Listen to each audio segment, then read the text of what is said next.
ಶ್ರೀಮನ್ನಾರಾಯಣ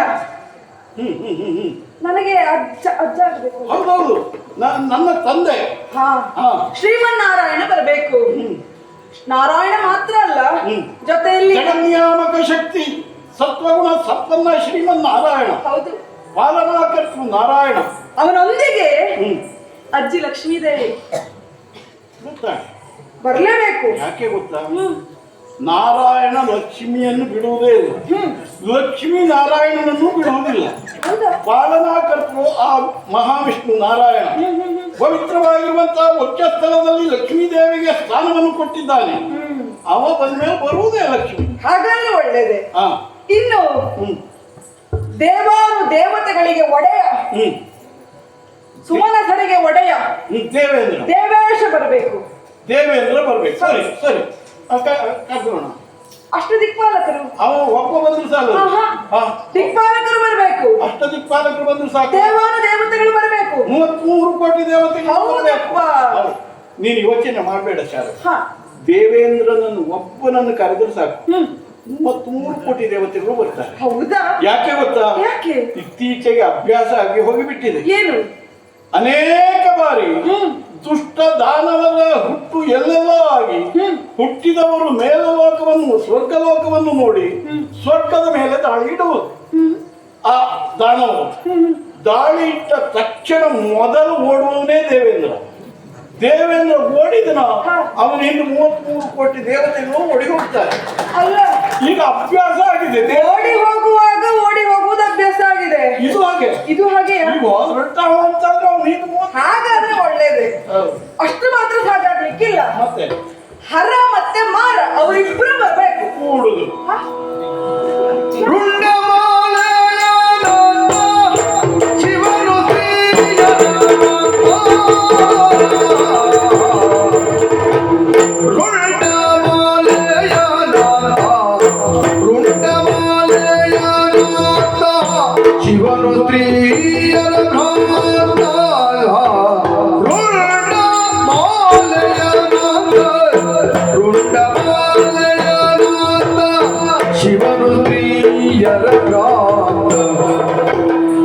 ಶಿವನು ಸ್ತ್ರೀಯರ ಭ್ರಾತ ಕಣ್ಣಾರೆ ನಿನ್ನನು ಕಾಡದೆ ಬಿಡಲು, ಕಣ್ಣಾರೆ ನಿನ್ನನು ಕಾಡದೆ ಬಿಡಲು.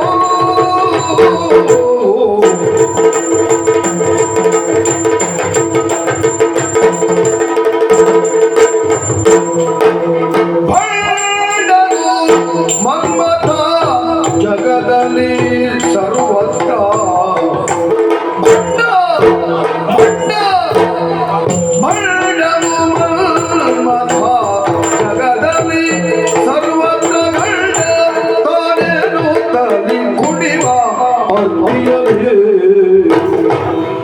ಕುಡಿವ ಕುಡಿವ ಕುಡಿವ ಕುಡಿವ ಕುಡಿವ ಕುಡಿವ ಅರ್ತಿಯಲೇ.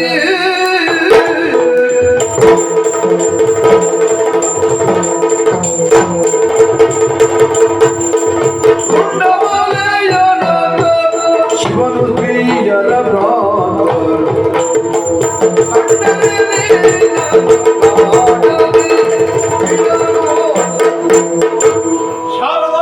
ಅವರಿಬ್ರು ಬರ್ಬೇಕು ಅಂತ ಹೇಳಿದೆ. ಏನಾಯ್ತು ನಿಮಗೆ?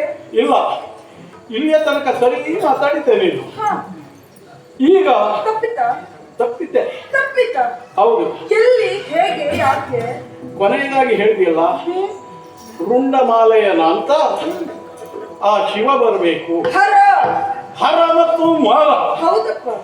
ಶಾರದಾ, ಹರ ಯಾರು ಗೊತ್ತಾ? ಹರ ಯಾರು? ತಮೋಗುಣ ಸಂಪನ್ನಾತ. ಅದಕ್ಕಾಗಿ ತಮಸ್ಸು ಅಂದ್ರೆ ಏನು? ಕತ್ತಲೆ, ಅಜ್ಞಾನ, ಅದು ತಮಸ್ಸು. ಸರಿ. ತಮೋಗುಣ ಸಂಪನ್ನರು ಇಲ್ಲಿ ಬೇಕಾ? ಯೋಚನೆ ಮಾಡು ಶಾರದಾ. ಇಲ್ಲಿ ನಡೆಯುತ್ತಿರುವುದು ವಿದ್ಯಾಧಿದೇವತೆಯ ಪಟ್ಟಕ್ಕೇರುವ ಕಾರ್ಯಕ್ರಮ. ಈ ಕಾರ್ಯಕ್ರಮಕ್ಕೆ ತಮೋಗುಣ ಸಂಪನ್ನ ಬರಬಾರದು. ತಮಸ್ಸು ಅಂದ್ರೆ ಆಲಸ್ಯ. ಆಲಸ್ಯ ವಿದ್ಯೆಗೆ ಭೂಷಣವೇನೆ ಅದು. ಅಲ್ಲವೇ? ವಿದ್ಯೆ ಕಾರ್ಯಕ್ರಮಕ್ಕೆ ಆಲಸ್ಯವನ್ನು ಕರೆಸಬೇಕೇನೆ? ಬೇಡ ಬೇಡ ಬೇಡ. ಬೇಡವೇ ಬೇಡ. ಮತ್ತು ಒಂದಿದೆ, ಆ ಹರ, ಆ ರುಂಡಮಾಲೆಯನಾಂತ ಶಿವ ತರುಣಿಯ ಭ್ರಾಂತ. ಹೀಗೊಂದು ಗಾಳಿ ಸುದ್ದಿ ಸಿಕ್ಕಿದೆ, ಎಲ್ಲಿ ಯಾವಾಗ ಎಷ್ಟು ಅಂತ ಕೇಳಬೇಡ ನೀನು. ಅಲ್ಲ, ನೀವು ಗಾಳಿ ಸುದ್ದಿ ನಂಬುವವರ? ಅಲ್ಲ, ಗಾಳಿ ಇಟ್ಕೊಂಡದ್ದೇ ಅದಕ್ಕಾಗಿ. ಹೌದಾ? ಹೌದೌದು. ಇಂತಹ ವಿಷಯಗಳೆಲ್ಲ ತರಲಿಕ್ಕೆ ಸಂಗ್ರಹಿಸುವುದಕ್ಕಾಗಿ. ಗಾಳಿ ಅಂದ್ರೆ ಯಾರು? ನೀವು ಹೇಳಿದ ಮೇಲೆ ಮರುತ ಆತ. ಮರುತ ಜೀವ ಜಂತುಗಳಿಗೆ ಪ್ರಾಣ ಸ್ವರೂಪಿಯಾಗಿರುವಂತಹ, ಹಾ, ಅನುದಿನವೂ ಅನವರ್ತವು ಲೋಕವನ್ನೆಲ್ಲ ಸುತ್ತುತ್ತಿರುವಂತಹ, ಎಲ್ಲಾ ಲೋಕದಲ್ಲಿಯೂ ಅಸ್ತಿತ್ವವನ್ನು ಇರಿಸಿಕೊಂಡಿರುವಂತಹ ಆ ವಾಯುದೇವ ಬಂದು ಹೇಳಿದ ಮಾತು. ಸರಿ, ಶಿವತರುಣಿಯ ಪ್ರಾಂತ. ಸರಿ. ಅವ ಇಲ್ಲಿ ಬಂದಂತಾದ್ರೆ, ನಿನ್ನ ನೋಡಿದಂತಾದ್ರೆ, ಮತ್ತೆ ತಮೋಗುಣಕ್ಕೆ ಒಂದು ಆಲಸ್ಯ, ಇನ್ನೊಂದು ಕ್ರೋಧ, ಅದು ಎರಡೂ ವಿದ್ಯೆಗೆ ಆಗದು, ಕೂಡದು. ಆದ್ದರಿಂದ ಏನೇ ಇರಲಿ ಮಾರ ಆ ಹರ ಬರುವುದು ಬೇಡ. ಮಾರ ಹಾಗಾದ್ರೆ ಅವ ಬರಬಹುದಲ್ಲ? ಕೂಡದು ಶಾಲೆ. ಯಾಕೆ? ಮಾರ, ಮನ್ಮಥ, ಮನಸ್ಸನ್ನು ನೋಡು. ಹೇಳಲ್ಲ, ನಗೆ ನೋಡುದು ನಿನಗೆ. ಅಯ್ಯೋ, ನನಗೆ ಚಿಕ್ಕಪ್ಪ ಆಗಬೇಕಾ? ಹೌದೌದು, ಚಿಕ್ಕಪ್ಪಲ್ಲ ಚೊಕ್ಕಪ್ಪ ಅಂತಾನೆ ಆಮೇಲೆ ಬಂದು. ಹೌದಾ? ಸುಮ್ಮನೆ ಯಾಕೋ ಏನು? ಆ ಮನ್ಮಥ ಇಲ್ಲಿ ಬರಬಾರದು. ಮನವನ್ನು ಮತ್ತಿಸುವವ ಆತ. ಹಾ, ಮನೋ ವಿಕಾರಕ್ಕೆ ಒಳಪಡಿಸುವವ ಆತ ಮನ್ಮಥ. ಬಯಕೆಯನ್ನು ಹುಟ್ಟು ಹಾಕುವವ ಮನ್ಮಥ. ಯಾವ ಬಯಕೆಯನ್ನು ಹುಟ್ಟು ಹಾಕಬಹುದು? ಕಾಮನೆಗಳನ್ನು ಹೆಚ್ಚಿಸುವವ ಆತ. ಯಾವುದರ ಕುರಿತಾಗಿಯೂ ಕಾಮ ಒಡಮೂಡಬಹುದು. ಅಲ್ಲ, ನಿಮ್ಮ ಸೃಷ್ಟಿ ಕಾರ್ಯಕ್ಕೆ ಆತ ಪೂರಕನಾಗಿರುವವನೇ ಅಲ್ವಾ? ಅವ ನನಗೆ ಒಲ್ಲಬೇಕು ಅಂತ ಎಲ್ಲೆಲ್ಲೋ ಅವನನ್ನು ಕಟ್ಕೊಂಡು ಹೋಗ್ಲಿಕ್ಕೆ ಆಗ್ತದ? ಇಲ್ಲಿ ಬೇಡವಾ? ಕೆಲವು ಜನ ಇರ್ತಾರೆ, ಪೂರ್ತಿ ಬಿಡ್ಲಿಕ್ಕೂ ಆಗುವುದಿಲ್ಲ, ಪೂರ್ತಿ ಹಿಡ್ಕೊಳ್ಳಿಕ್ಕೂ ಆಗುವುದಿಲ್ಲ. ಅಂಥವರಿಗೆ ಅಂತಂತ ಸ್ಥಳದಲ್ಲಿ ಮಾತ್ರ ಕೆಲಸ ಕೊಡುವುದು. ಸೃಷ್ಟಿ ಕಾರ್ಯಕ್ಕೆ ಅವ ಬೇಕು, ಹೌದು.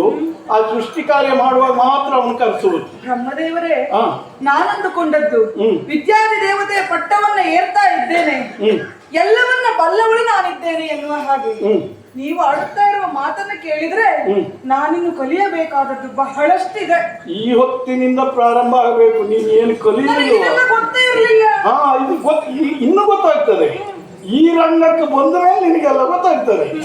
ಇನ್ನು ಗೊತ್ತಾಗದೆ ಇರೋದು, ಕಲಿಯೋದು ಬಹಳ ಉಂಟು, ಬಹಳಷ್ಟು ಉಂಟು. ಕಲಿಯುವ ಯೋಗ್ಯತೆಯೂ ನಿನಗುಂಟು, ಕಲಿಸುವ ಯೋಗ್ಯತೆ ಉಂಟು ನಿನಗೆ. ಅದು ಎರಡೂ ಇದ್ದದಿದ್ರೆ ನಿನಗೆ ಮಾತ್ರ. ಆ ಮನ್ಮಥ ಇಲ್ಲಿಗೆ ಬಂದಂತಾದ್ರೆ ಅವನ ಕಾರ್ಯ ಏನೇ ಸಹಜವಾಗಿ ಯೋಚನೆ ಮಾಡು. ಲೋಕದಲ್ಲಿರುವಂಥ ಪ್ರಕೃತಿ ಪುರುಷರನ್ನು ಒಂದುಗೂಡಿಸುವ ಆತ. ಅವನು ಸುಮ್ಮನೆ ಬರುವುದಿಲ್ಲ, ಬಂದ ಮೇಲೆ ಸುಮ್ಮನೆ ಕೂತ್ಕೊಳ್ಳುವುದೂ ಇಲ್ಲ. ನಮ್ಮ ಈ ಸತ್ಯಲೋಕದ ಸಭೆಗೆ ಆತ ಬಂದ ಅಂತಾದ್ರೆ ಅವನ ಕೈಯಲ್ಲಿರುವಂತಹ ಪಂಚಶರಗಳು, ಕುಸುಮಾಸ್ತ್ರಗಳು, ಅದನ್ನು ಎಲ್ಲಾದರೂ ನಮ್ಮ ಸಭೆಯವರ ಮೇಲೆ ಬಿಟ್ಟ ಎಂದಾದರೆ, ಅವನು ಬಾಣ ಬಿಟ್ಟರೆ ಎಲ್ಲೋ ಇದ್ದ ಹೆಣ್ಣು, ಎಲ್ಲೋ ಇದ್ದ ಗಂಡು ಕ್ಷಣ ಮಾತ್ರದಲ್ಲಿ ಪರಿಚಯ ಮಾಡಿಕೊಂಡು ಸ್ಥಳ ಬಿಟ್ಟು ಹೋಗ್ತಾರೆ. ನಮ್ಮ ಸಭೆ ಹಾಳಾಗಿ ಹೋಗ್ತದೆ. ನಾನು ನಮ್ಮಂಥವರ ಬಯಸುವುದು ಹೇಗೆ? ನಮ್ಮ ಸಭೆ ಒಳ್ಳೆದಿರಬೇಕು ಅಂತ. ಆದ್ದರಿಂದ ಆ ಮಾರನು ಇಲ್ಲಿಗೆ ಹರ ಮತ್ತು ಮಾರ ಇಬ್ಬರನ್ನು ಹೊರತುಪಡಿಸಿ ನೀನು ಹೇಳಿದಂತೆ ಎಲ್ಲ ಗಣ್ಯಾತಿ ಗಣ್ಯರನ್ನು ಕರೆಸಿಕೊಳ್ಳೋಣ. ಕೇವಲ ಅಷ್ಟೇ ಸಾಕಾಗ್ಲಿಕ್ಕಿಲ್ಲ, ಮತ್ತೆ ಸಿಂಗರಗೊಳ್ಳಬೇಕು ಸತ್ಯಲೋಕ ಎನ್ನುವಂಥದ್ದು. ಎಷ್ಟೊತ್ತು ಬೇಕು ಅದಕ್ಕೆಲ್ಲ ಭೂಲೋಕದಲ್ಲಿ ಆದ್ರೆ 8 ದಿವಸ 10 ದಿವಸ ತಿಂಗಳ ಗಟ್ಟಲೆ ಬೇಕಾಗಬಹುದು. ಸತ್ಯಲೋಕದವರಿಗೆ ಅಷ್ಟೊತ್ತು ಬೇಡ. ವಿಶ್ವಕರ್ಮನಿಗೆ ಹೇಳ್ತೇನೆ, ಅವ ಯಾವ ಕಡೆ ಸುತ್ತಾ ಇದ್ದಾನೆ ಅವನನ್ನು ಕರೆಸಿಕೊಡ್ತೇನೆ. ಕರೆಸಿಕೊಂಡು ಈ ಸತ್ಯಲೋಕವನ್ನು ಶೃಂಗರಿಸುವುದಕ್ಕೆ ಹೇಳ್ತೇನೆ.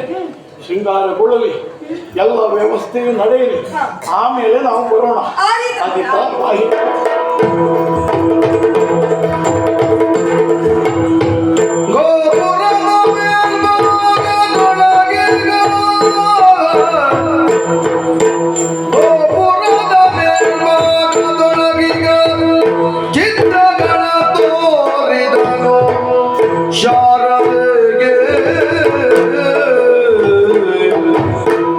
ಕಂಡೆಯ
ಭ್ರಮೆ ಹುಟ್ಟಿಸುವ ಹಾಗಿದೆ.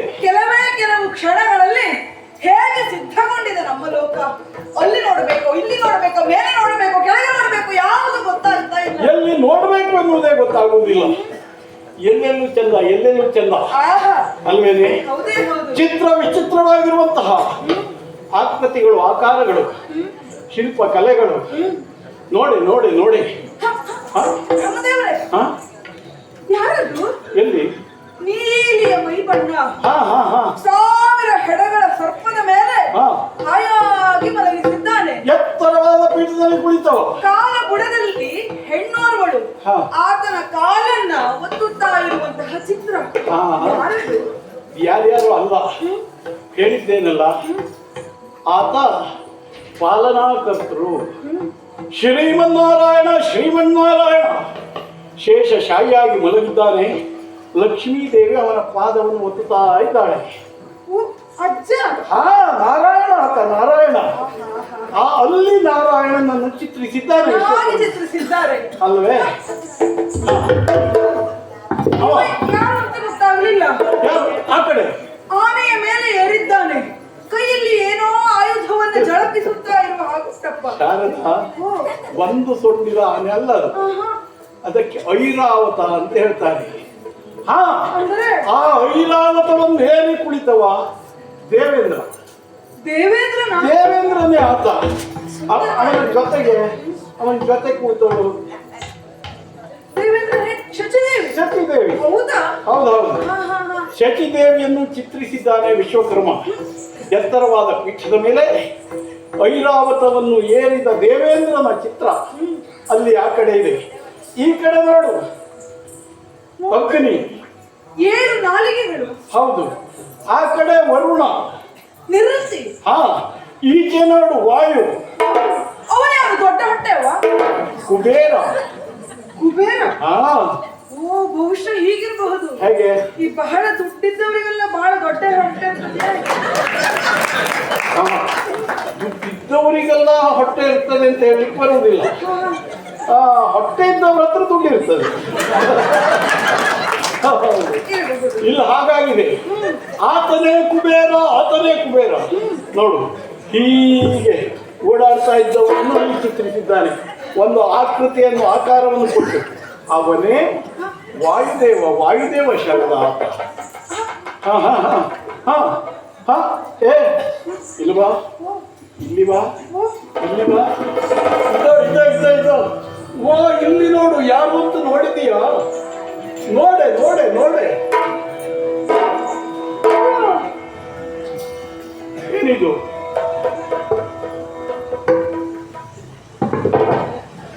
ಎಂತದೆ? ನಿಮ್ಮ ಹಾಗೆ ಉಂಟು. ಹಾ? ನಿಮ್ಮ ಹಾಗೆ ಉಂಟು. ಶಾರದಾ, ಭ್ರಮಿಸಿದೆಯಾ? ಹೌದು. ಬ್ರಹ್ಮ ಇಲ್ಲಿದ್ದಾನೋ ಅಲ್ಲಿದ್ದಾನೋ ಎಂದು. ಮಂಡೆ ನಾಲ್ಕುಳ್ಳ ಎನ್ನಯ ಪಟದ ನೋಡು. ಅದು ನನ್ನದೇ ಚಿತ್ರ, ನನ್ನದೇ ಚಿತ್ರ. ನಿಮ್ಮದೇ ಚಿತ್ರ? ಹೌದೌದು. ಆಹಾ ಆಹಾ, ಹಾ. ಎಷ್ಟು ಸುಂದರವಾಗಿದೆ ಅದು. ಅಲ್ವೇನೆ? ಹೌದಪ್ಪ. ಹಾ ಬಹುಶಃ ಹಾ. ಈ ಬ್ರಹ್ಮನಿಗಿಂತಲೂ ಗೋಡೆಯ ಮೇಲಿನ ಬ್ರಹ್ಮನೇ ಸುಂದರವಾಗಿ ಕಾಣ್ತಾನೆ. ಹಾಗೆ ಗೋಡೆ ಬ್ರಹ್ಮನಿಗೆ ಒಂದು ಹೆಸರುಂಟು. ಅದು ಈ ಕಾಲದಲ್ಲಿ ಉಂಟು, ಯಾವ ಕಾಲದಲ್ಲಿ ಇರ್ತದೆ ಆ ಹೆಸರು. ಹೌದೇ? ಗೋಡೆಯ ಮೇಲೆ ಚಿತ್ರಿಸಿದ್ದಾನೆ ವಿಶ್ವಕರ್ಮ ಬ್ರಹ್ಮನ ಚಿತ್ರವನ್ನು. ನಿಜವಾದ ಬ್ರಹ್ಮ ಇಲ್ಲಿದ್ರು ಗೋಡೆ ಬ್ರಹ್ಮನ ನೋಡ್ಬೇಕು ಅಂತ ಹೇಳ್ತಾರೆ ಕೆಲವರು. ಹಾಗೆ ಅವರಷ್ಟು ಚೆನ್ನಾಗಿ ಚಿತ್ರಿಸಿದ್ದಾನೆ. ಚಿತ್ರಿಸಿದ್ದಾನೆ. ಇಲ್ಲಿಗಿಂತ ಅಲ್ಲಿ ಸುಂದರ ಯಾಕೆ ಮಲ್ಲಯ್ಯ?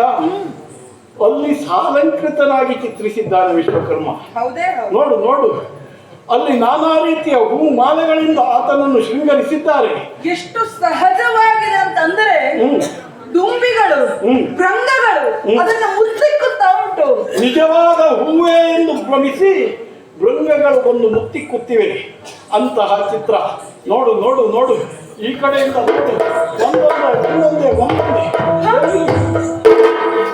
ಅಯ್ಯೋ, ಹಾ. ಅದು ಯಾರ ಚಿತ್ರ? ಅಷ್ಟು ಸುಂದರವಾಗಿದ್ದಾನಲ್ಲ, ಬಹಳ ಸುಂದರವಾಗಿದ್ದಾನೆ. ಎಲ್ಲಿ? ಬ್ರಹ್ಮದೇವರು ಅವ ಯಾರು? ಎಲ್ಲೇ? ಅಲ್ಲ ಉಂಟಲ್ಲ, ಎಲ್ಲೇ? ಅಲ್ಲಿ. ಮನ್ಮಥನ ದಿನದ್ರವನು ಸಹಿತ ಬರೆಯುವ ದುಡ್ಡ. ಮನ್ಮಥನ ದಿನದ್ರವನು ಸಹಿತ ಬರೆಯುವ ದುಡ್ಡ. ಸಂಹಾರಯುತ ನನ್ನ ದುರ್ಗ. ಚಿನ್ಮಯಿಗೆ ಬದುಕಾವ ಲಿಂಗ.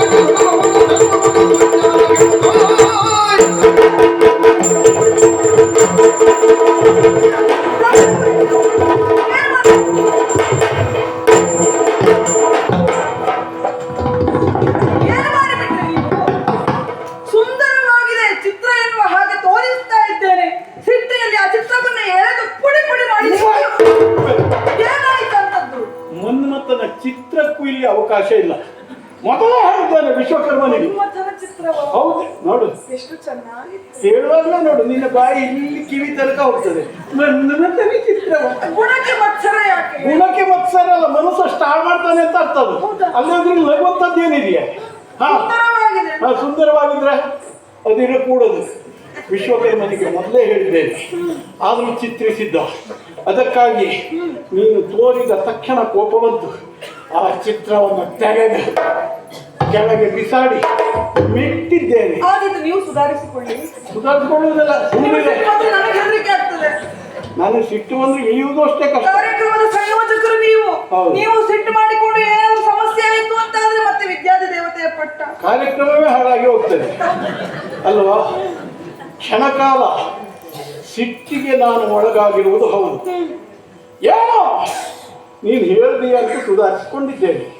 ಮನ್ಮಥನಿಗೆ ಇಲ್ಲಿ ಸ್ಥಳ ಇಲ್ಲ, ಮನ್ಮಥನ ಚಿತ್ರಕ್ಕೂ ಇಲ್ಲಿ ಸ್ಥಳ ಇಲ್ಲ.